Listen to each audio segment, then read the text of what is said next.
Fala galera, meu nome é Henrique Nogueira, sou médico veterinário e essa é a quinta vez que eu estou tentando gravar essa palestra. Na verdade já gravei uma vez, mas não gostei. Bom, brincadeiras à parte, queria agradecer demais o convite que o Thiago me fez para participar da Herpetorama, né, a Semana Herpetológica do Herpeto Capixaba, uma iniciativa muito boa que une tanto ações presenciais quanto ações online para alcançar os grandes públicos. Eu acho que esse é o grande objetivo do nosso trabalho, alcançar todo mundo, herpetologia para todos. Então, muito obrigado, Thiago, parabéns pelo evento, parabéns a todo mundo do Herpeto Capixaba, esses 2 anos de projeto que continuem por mais vários anos. Estou aqui para falar sobre herpetologia nas redes sociais, mas antes de falar especificamente sobre o tema, queria contextualizar um pouco a minha história dentro dessa área.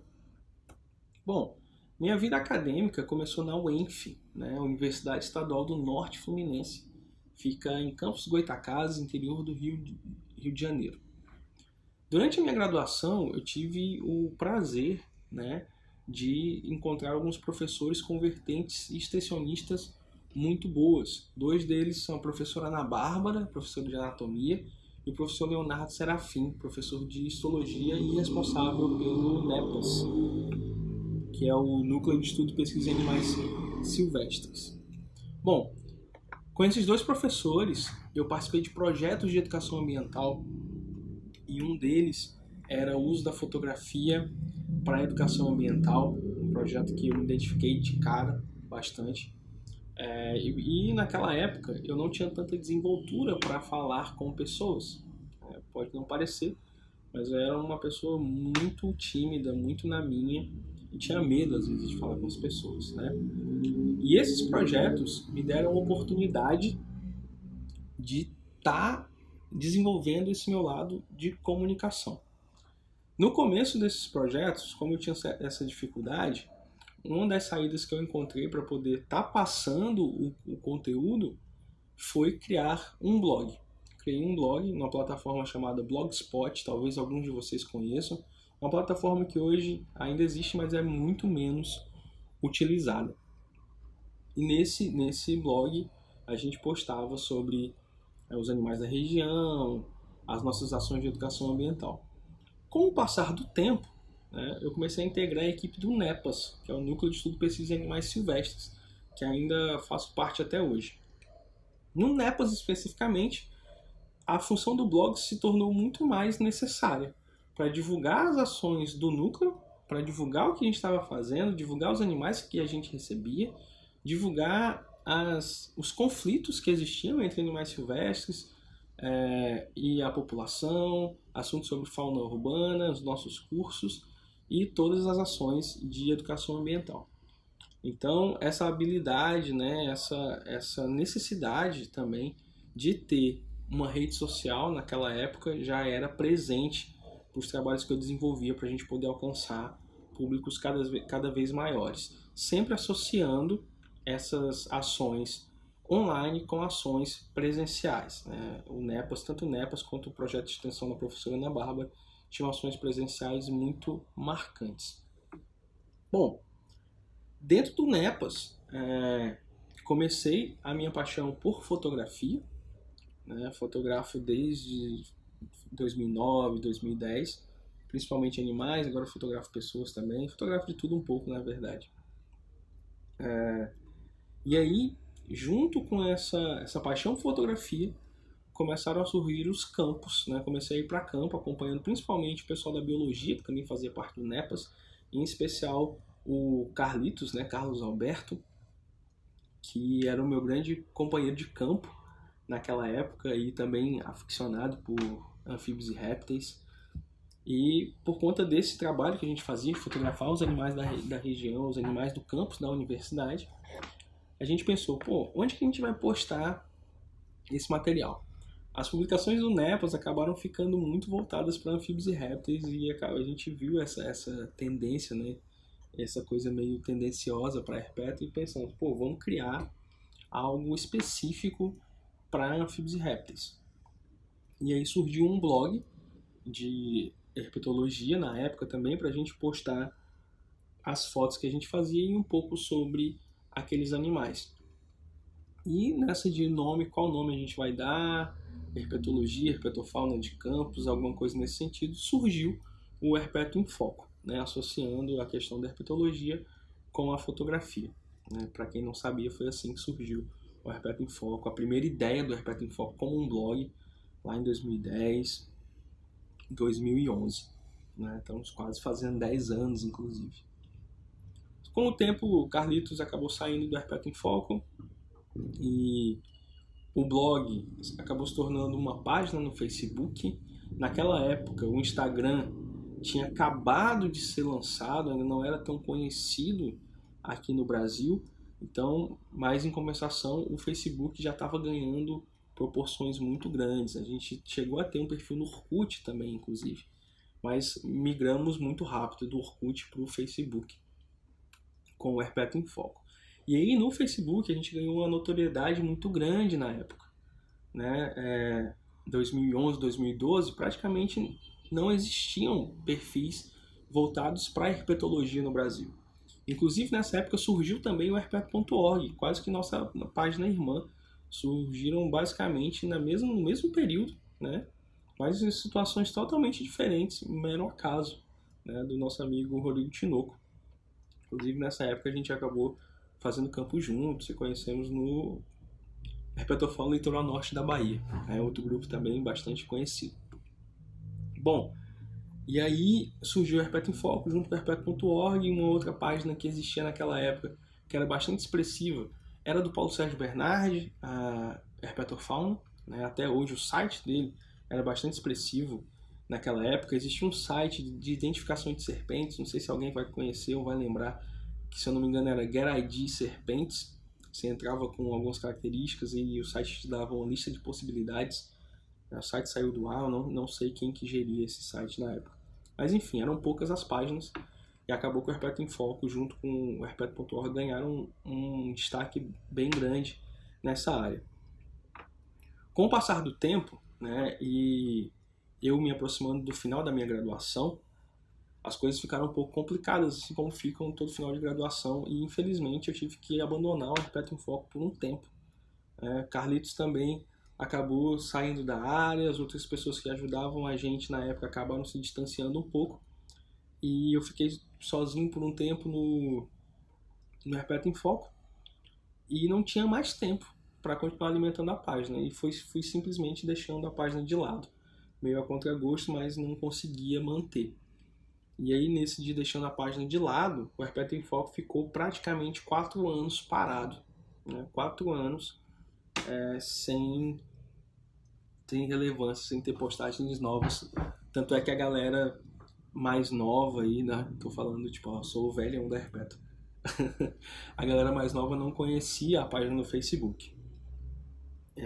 E aí, ano passado, junto com a Tainara, que deve estar assistindo, espero que esteja, e a Letícia, enquanto participávamos do Anfoco, e tinha muito tempo que eu não ia a eventos de herpetologia, porque eu costumava ir a eventos de veterinária, específicos de veterinária, e aí durante o Anfoco, ano passado, a gente falou, pô, vamos voltar com o Herpeto em Foco? Por que a gente não volta com o Herpeto em Foco?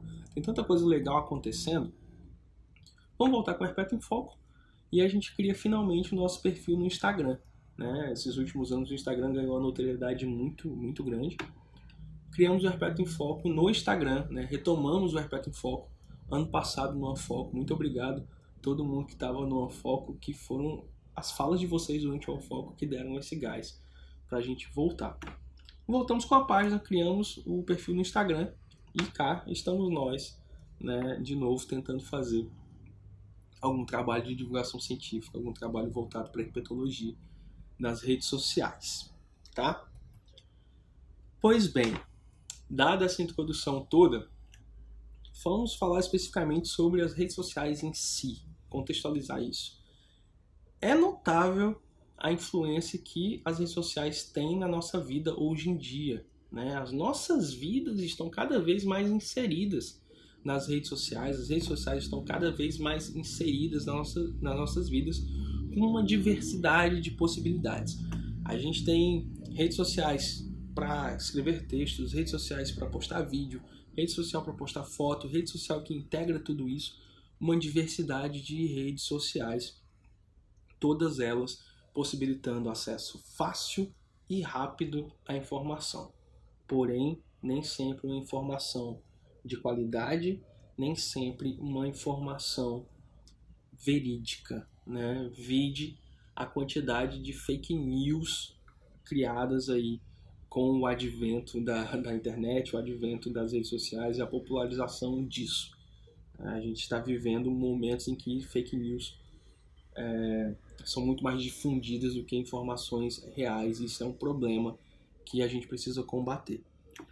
Mas, independente disso, as redes sociais estão aí e não tem como a gente negar, né, a importância que elas têm no nosso dia a dia.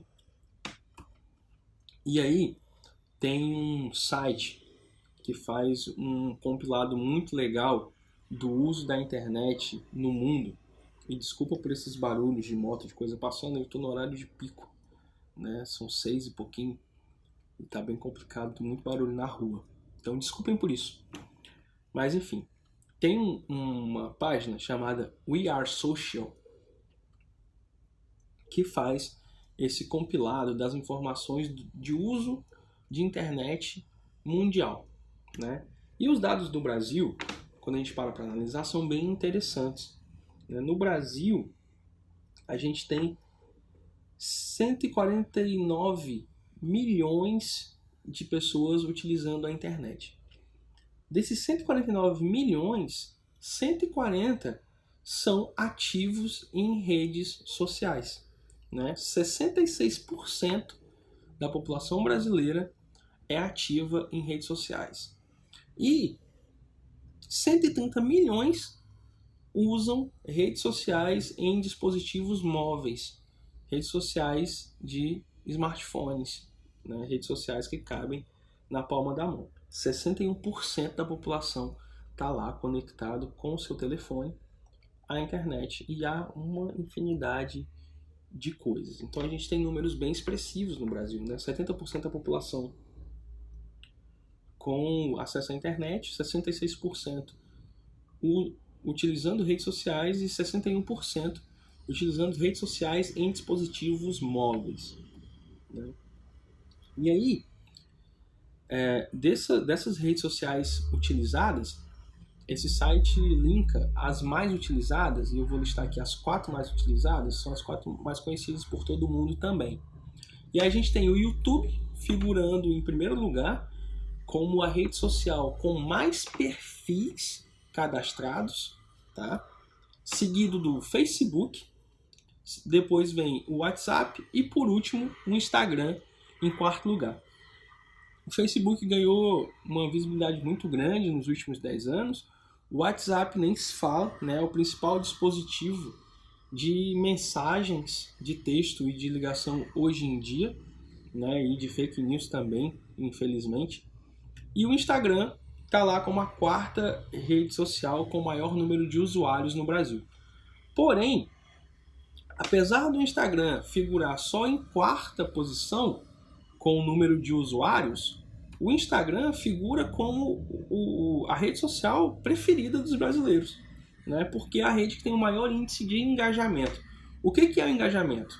É o quanto as pessoas comentam, curtem e curtem e compartilham as coisas.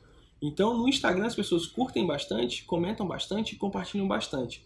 Diferente do YouTube, que tem um número muito grande de pessoas, mas não tem uma interação muito grande, né? Já no Instagram a gente tem um número menor de perfis, porém o engajamento no Instagram é muito maior. As coisas no Instagram ganham proporções muito grandes, muito rapidamente, porque o engajamento é muito bom, e é isso que a gente tem que focar quando a gente faz divulgação em redes sociais, no engajamento, no quanto o nosso conteúdo está trazendo de volta comentário, curtida e compartilhamento, para a gente poder alcançar sempre um maior público. Sempre que uma postagem ela é comentada, sempre que uma postagem ela é compartilhada, ela fica em evidência, né? A rede social entende que aquela sua postagem é relevante para outros públicos e sempre vai estar colocando ela para aparecer para um número maior de pessoas. Tá? Então, apesar do Instagram estar lá em quarta posição como rede com maior número de perfis, ela aparece em primeiro lugar quando o assunto é engajamento. Não é à toa que praticamente todas as páginas hoje em dia têm perfis no Instagram. E aí, falando sobre tempo de uso das redes sociais, o Brasil é o segundo país que mais fica online. A gente fica atrás apenas das Filipinas, né? Os filipinos passam em média 10 horas por dia utilizando as redes sociais, utilizando a internet, enquanto que os brasileiros ficam incríveis 9 horas e 29 minutos em média. São 9 horas e 29 minutos consumindo material publicado na internet. Então, a gente tem uma porcentagem muito grande da população online e uma porcentagem muito grande da população ficando muito tempo online. Basicamente, esse público vai estar lá querendo consumir material e cabe a gente produzir material de qualidade. Esse tempo que o brasileiro fica nas redes sociais é uma faca de dois gumes, na verdade, né? Porque ao mesmo tempo que ele está lá para consumir material, ele acaba consumindo todo tipo de material. E nem sempre é um material de qualidade, e aí a gente entra naquela questão de fake news de novo, que só isso dá muito pano para manga, né? Mas a gente tem que pensar o seguinte, 61%, deixa eu voltar aqui, 61% da população está usando dispositivos móveis, redes sociais de dispositivos móveis, e ficando 9 horas e 29 minutos online todos os dias, né? É muita gente, muito tempo ali, ávida por material para ver, para compartilhar, para comentar. Beleza. E a herpetologia nessa história? Né? Onde que a herpetologia entra nessa questão? Se vocês pesquisarem herpetologia, herpetofauna, herpetology, se vocês pesquisarem só em português, a quantidade de páginas que vocês vão encontrar, principalmente no Facebook e no Instagram, é muito grande. A gente teve um boom de páginas de herpetologia nos últimos anos. Arrisco a dizer que do último ano para cá, principalmente nos últimos 6 meses, depois do Congresso de Herpeto, né? Se vocês repararem, muita página surgiu nesse espacinho do Congresso de Herpeto para cá. Isso é bom e é ruim, porque ao mesmo tempo que a gente tem muita página falando sobre herpetologia, a gente tem conteúdos de todos os tipos, conteúdos de qualidade e conteúdos sem qualidade, né? A gente encontra, infelizmente, esses dois extremos. Mas aí, a gente tem uma diversidade de páginas com todos os focos possíveis e imagináveis. A gente tem páginas de grupos de divulgação científica, páginas de instituições, de laboratórios, páginas de professores, páginas de fotografia, especificamente fotografia de herpeto. Então, tudo que alguém que está procurando material de herpeto quiser, basicamente, ele vai encontrar. É só saber onde procurar e como procurar, né? A gente tem essa gama toda de possibilidades. E aí eu queria só abrir um parênteses aqui para falar especificamente sobre os grupos de divulgação científica, porque dentro da divulgação científica a gente tem mais 3 vertentes, né? Que é a difusão científica, que é todo o processo de veiculação da informação científica para o público especializado ou não, né? Falou sobre informação vinda da academia, difusão científica. E a gente tem páginas que fazem difusão científica. A gente tem páginas que fazem divulgação científica, que é difundir o conhecimento para o grande público. É basicamente traduzir o conteúdo que é gerado na academia para todos os públicos. E a gente tem a disseminação científica, que é a transmissão do conhecimento para o público especializado. Então temos difusão científica, divulgação científica e disseminação científica. O Herpeto em Foco acaba fazendo um pouco de cada coisa, um pouquinho de cada coisa. A gente tenta ocupar não, né? A gente tenta estar entre todos esses nichos da divulgação científica, porque é um conceito muito amplo, com muitas possibilidades, né? Mas saibam que tem essas três vertentes: difusão, divulgação e disseminação científica. E aí, para a gente criar esse conteúdo, para a gente pensar em como fazer de uma forma melhor essa questão da divulgação da herpetologia, de como tratar os assuntos voltados para herpeto, uma coisa essencial é conhecer quem está buscando esse conteúdo. Pensando nisso, no começo desse ano, em janeiro mais ou menos, nós do Herpeto em Foco criamos um formulário online, né, que era herpetologia nas redes sociais, justamente para saber qual o perfil das pessoas que buscavam assuntos voltados para herpetologia nas redes sociais. E aí esse formulário foi aplicado, foi divulgado, né, pelo nosso perfil no Instagram. Eu queria comentar alguns resultados aqui para vocês. O primeiro resultado deles é sobre de onde essas pessoas são, né, de onde que essas respostas vieram. A gente teve respostas de 21 estados do Brasil, de todas as regiões do Brasil. E aqui eu estou pegando só os resultados do Brasil. Tivemos respostas de outros países também, mas para o que eu vou apresentar aqui, separei os dados somente do Brasil. 21 estados, de todas as regiões. Mas uma coisa que me chamou a atenção é que do norte, apenas 2,5% das pessoas que responderam são dessa região norte. E no norte tivemos respostas apenas de 2 estados, né? Então, a gente tem um gap, né? Um vazio de informação sobre grupos de herpetologia do norte, pessoas que estão trabalhando com herpeto no norte. Inclusive, se você é do norte, se você está assistindo essa palestra, entre em contato com a gente quer saber, né, quais são os seus grupos, a gente quer divulgar o seu trabalho também. A gente precisa de mais gente do norte para representar a herpetologia brasileira de uma forma mais uniforme. O Herpeto em Foco tenta fazer isso, né? A gente tem pessoas do Brasil todo, eu vou falar sobre isso depois. E aí, com esses 2,5% de respostas do norte, seguido do sul, 9,3% das respostas. Depois vem o centro-oeste com 13,2%. O nordeste com 21,25%. Abração Ceará, inclusive, sou de lá. Saudades. E o sudeste com 47,5%. Essa polarização para o sudeste eu já esperava, né, também. A maior parte das pessoas que responderam esse questionário são do sudeste. Querendo ou não, é no sudeste que acontece a maior parte dos eventos, é no sudeste que está o maior número de pesquisadores. Então, essa polarização aqui para o sudeste não me surpreende tanto, né?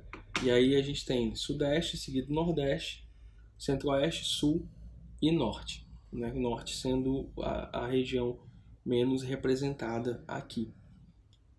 Tá, então a gente tem basicamente pessoas procurando assuntos de herpeto no Brasil inteiro. Em algumas regiões mais, em algumas regiões menos. E quem são essas pessoas? 75% das pessoas que responderam são estudantes de graduação. E aí, desses 75%, 46,8% são alunos da biologia, 26,2% são alunos da veterinária.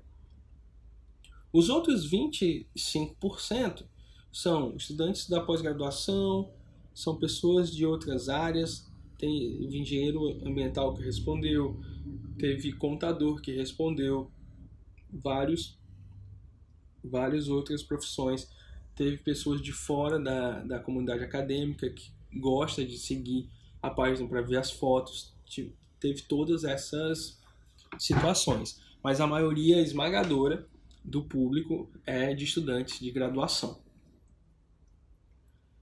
Uma coisa interessante nisso é sobre a instituição dessas pessoas possuir ou não laboratório de herpetologia. Isso foi uma pergunta que foi feita. Sua instituição possui laboratório de herpetologia? 53,2% das pessoas responderam que não. A instituição não possui herpetólogo ou laboratório de herpetologia. Isso é um número bastante alto, né? Dado a proporção que esse questionário teve. Mais da metade das pessoas que se interessam por herpetologia não tem acesso a um laboratório de herpeto, não tem acesso a um herpetólogo. E 41% dessas pessoas também nunca fizeram curso de extensão na área e 56,4% nunca participaram de eventos na área. Por que essas pessoas não fazem isso?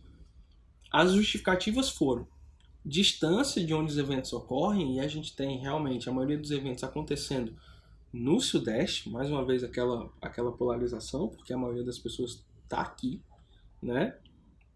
A maioria dos eventos ocorrendo aqui, o que torna a participação de pessoas de outros estados mais cara. Paga transporte, hospedagem, alimentação, e principalmente para os alunos de graduação que vivem de bolsa, né? Os que ainda têm bolsa, que o governo não cortou, que é um problema seríssimo que está acontecendo, não vou entrar nesse mérito, mas né, tem nem o que comentar sobre essas questões. Para quem vive de bolsa, é muito difícil ter um dinheiro para poder se deslocar até onde os cursos estão acontecendo. E é muito difícil também que uma universidade que não tenha laboratório de herpetologia, que não tenha tradição em herpetologia, consiga fazer cursos de extensão na área de herpeto, né? Então essa é a dificuldade maior das pessoas que estão longe do Sudeste, né? 41% das pessoas que não fizeram curso de extensão na área de herpeto e 56,4% que não costumam participar de eventos na área. E aí essas pessoas que não têm acesso ao laboratório de herpeto, é difícil ir para congresso, é difícil participar de curso, o que essas pessoas fazem na hora de buscar informação? O que essas pessoas fazem para estudar herpetologia de fato? E aí tinham várias opções e você podia completar também. A maioria das pessoas respondeu que busca informações em artigos, né? E aí, deixar a moto passar. A maioria das pessoas respondeu que busca informações em artigos. Depois, isso me chamou bastante atenção. Depois da busca por artigos, as pessoas buscam conversas com amigos. Isso também é bom e é ruim, né? A gente tem que saber pesar isso. Aprendi muita coisa conversando com amigos, aprendi muita coisa, inclusive conversando com amigos em mesa de bar, né? Acho que é o momento que a conversa flui ali, mas naturalmente a gente consegue abordar vários temas, né? E isso figura como segunda fonte de busca. Logo depois de artigos, conversa com amigos. Depois vem os livros. Aí, mais uma vez, a gente entra na questão do acesso.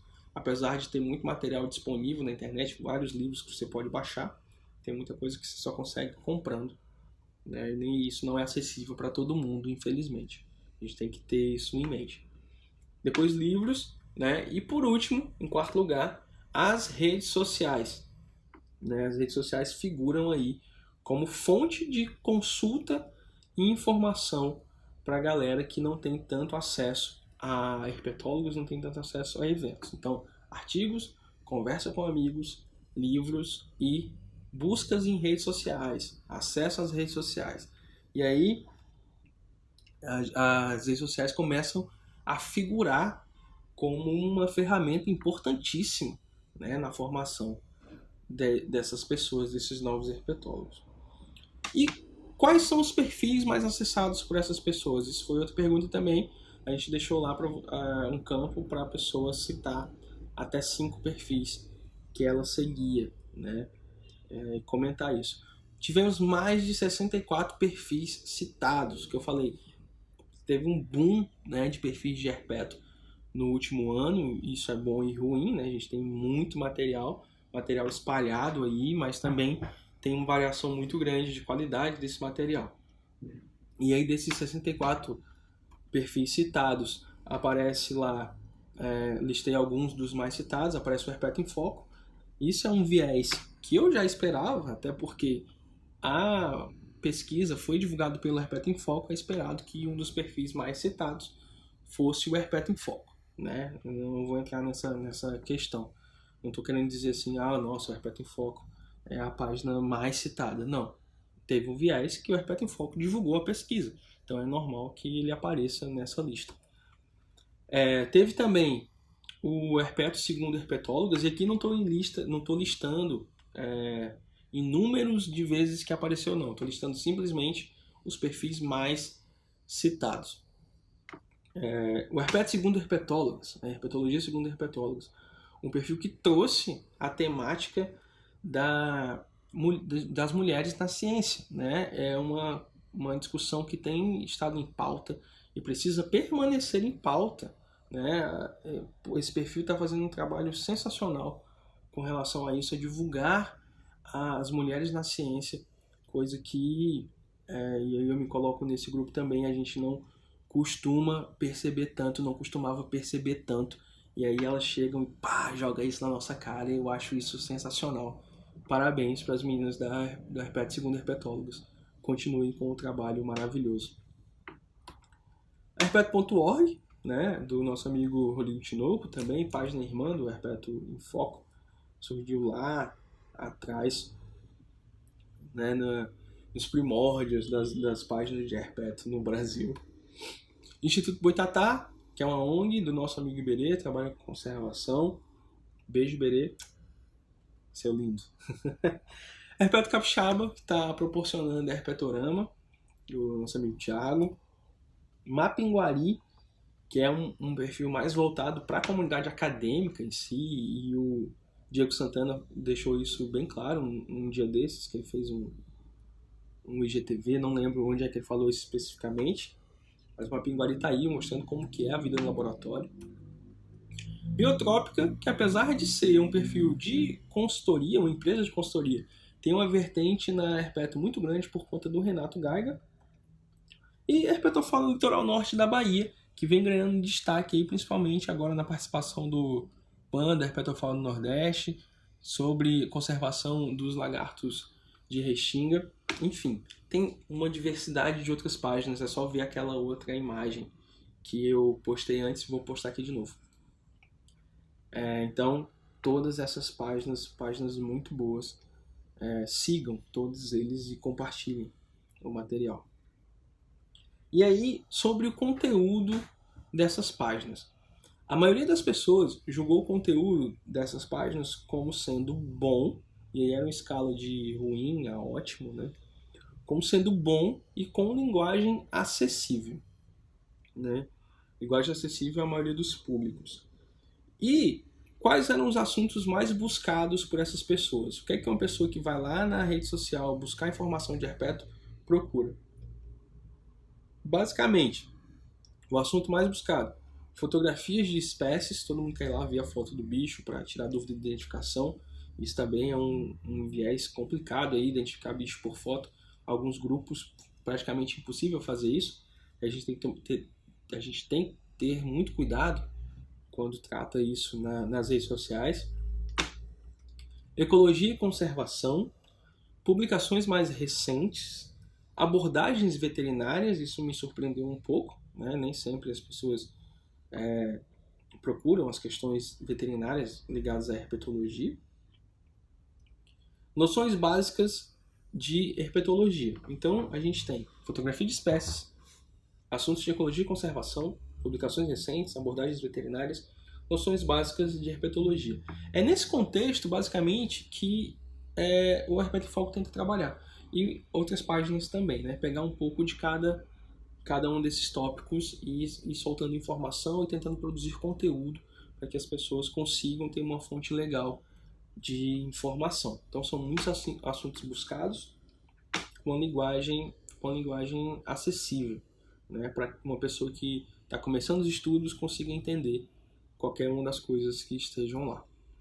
E aí a gente vê, né, as redes sociais figurando como uma alternativa para a educação, para essas pessoas que não têm tanto acesso direto a um pesquisador, a um livro, a uma instituição, né? Redes sociais figurando aí como uma boa alternativa para a educação. A gente tem que ter muito cuidado com isso, né? Muito cuidado com o que a gente posta, com o que a gente fala, para não ser tomado como verdade absoluta ou acabar sendo interpretado de maneira errada e esse conhecimento ser passado de forma errada. A gente tem que ter muito cuidado com isso.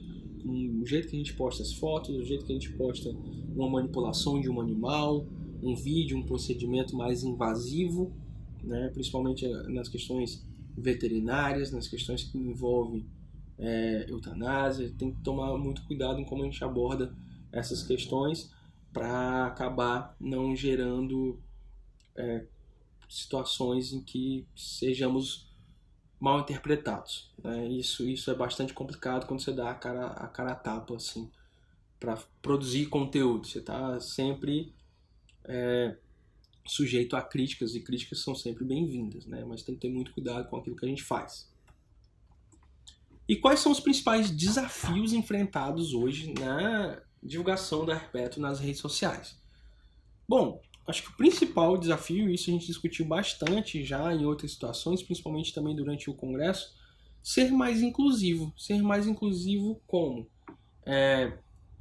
Textos mais acessíveis, criar conteúdo que tenha a tradução para Libras, criar situações que tenha a narração da imagem, né? E aí tem aquela hashtag para cego ver, que dá uma acessibilidade muito grande para um público muito maior. A gente tem que pensar muito nisso. Poucos são as páginas que fazem isso, né? Nessa questão da inclusão nesse sentido, para que a gente possa alcançar cada vez mais o público não especializado e sempre unir as ações online com as ações presenciais, tá? É muito importante, principalmente quando as ações online são ações de educação ambiental, né? Tudo bem, boa parte da divulgação científica que a gente faz não precisa ter de fato uma ação presencial, mas sempre que possível é bom ter ações presenciais também, principalmente na questão da conscientização ambiental dos grandes públicos. Então,